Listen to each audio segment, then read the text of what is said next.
सही बच्चों को नमस्कार। बात हो रही है सिंगेज कैलकुलस की, जिसका चैप्टर 5 एप्लीकेशन ऑफ डेरिवेटिव की हम बात कर रहे हैं, जिसके कंसेप्ट एप्लीकेशन 5.2 की हम बात कर रहे हैं। तो देखते हैं उसका next question.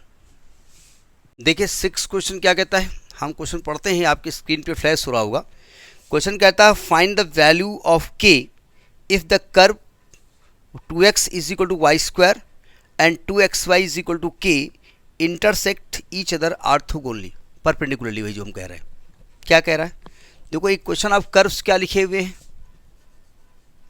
Equation of curves वो लिखे हुए हैं आपके 2x is equal to Y square, ये कर्व का इक्वेशन है, और 2xy इज इक्वल टू के। अब एक लफड़ा है, ये कह रहे, अभी इसके पहले जो क्वेश्चन में बताया था हमने कहा आर्थोगोनली में क्या होता है, सिंपल से एक लॉजिक ही होता है कि dy/dx आपका -1 प्रूव करना होता है m1 इंटू m2। तो आप पहले कर्व को डिफ्रेंशिएट किया, दूसरे को किया, और बाई चांस वो वैल्यू ऐसी आती हैं कि दोनों को मल्टीप्लाई करने पर x1 y1 के टर्म कैंसिल हो गए थे। अब यहाँ पर होंगे नहीं होंगे हमको नहीं मालूम, तो मैं फिलहाल मान लेता हूँ कि let x1 y1 be the points of intersection, ठीक, और ये दोनों आर्थोगोनली हैं, ये कह दिया उन्होंने। तो मैं सॉल्व तो करना चाहता हूँ, x1 y1 निकालना चाहता हूँ, लेकिन अभी नहीं निकाल रहा हूँ। पहले इसको हम आर्थोगोनल कंडीशन लगाते हैं, फिर देखते हैं क्या होता है। देखो डिफ्रेंशिएटिंग इक्वेशन 1, क्योंकि के डिस्टर्ब नहीं करेगा हमको, अभी नहीं करेगा, देखते हैं। विद रेस्पेक्ट टू x, जब 1 को करेंगे तो क्या आएगा, 2x का 2y dy/dx। तो यहाँ से जो dy/dx निकलने वाला है वो क्या निकलने वाला है, ये क्वेश्चन सही लिखा होगा, 2/2y, 2 कैंसिल आउट, यानी आपको निकालना है dy/dx at the point x1 y1, तो आएगा 1/y1। ये m1 निकला है, slope of the tangent of first curve. इसको आप लिखना चाहें तो लिख सकते हैं language, slope of tangent of first curve. अब चूंकि जहां मल्टीपल चॉइस क्वेश्चन होंगे, एमसीक्यू होंगे, वहां तो कोई मतलब नहीं है। अब आप डिफ्रेंशिएट करो इक्वेशन 2 को, डिफ्रेंशिएटिंग इक्वेशन 2, तो आएगा 2x, y का होगा dy/dx प्लस 2y, x का 1, k का 0। तो यहाँ से जो dy/dx वैल्यू निकलने वाली है वो आएगी माइनस का 2y/2x, 2 कट जाएगा, तो dy/dx at the point x1 y1 होगी माइनस का y1/x1। ये m2 हो गया, slope of the tangent of second curve. अब उन्होंने पहले से कह रखा है कि both the curves are orthogonal. आप लिखेंगे as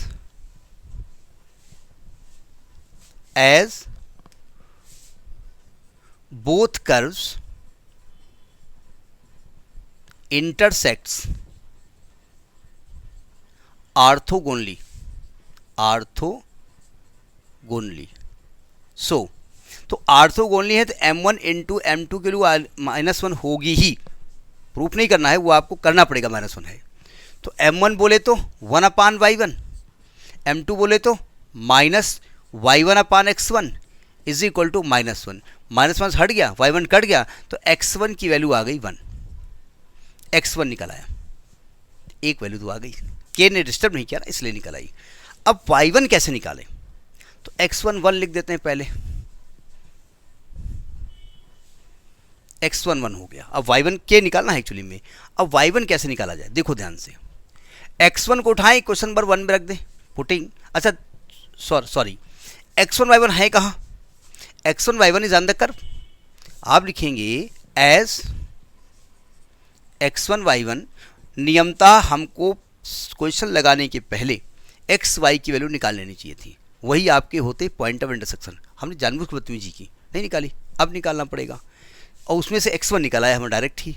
as x1 y1 lies on curves 1 and 2, तो इसका मतलब इसको सेटिस्फाई करेंगे। तो ये क्या हो जाएगा, 2x1 is equal to y1 square, ये क्वेश्चन नंबर 3 आएगा, और 2x1 y1 is equal to k, question number 4 आएगा।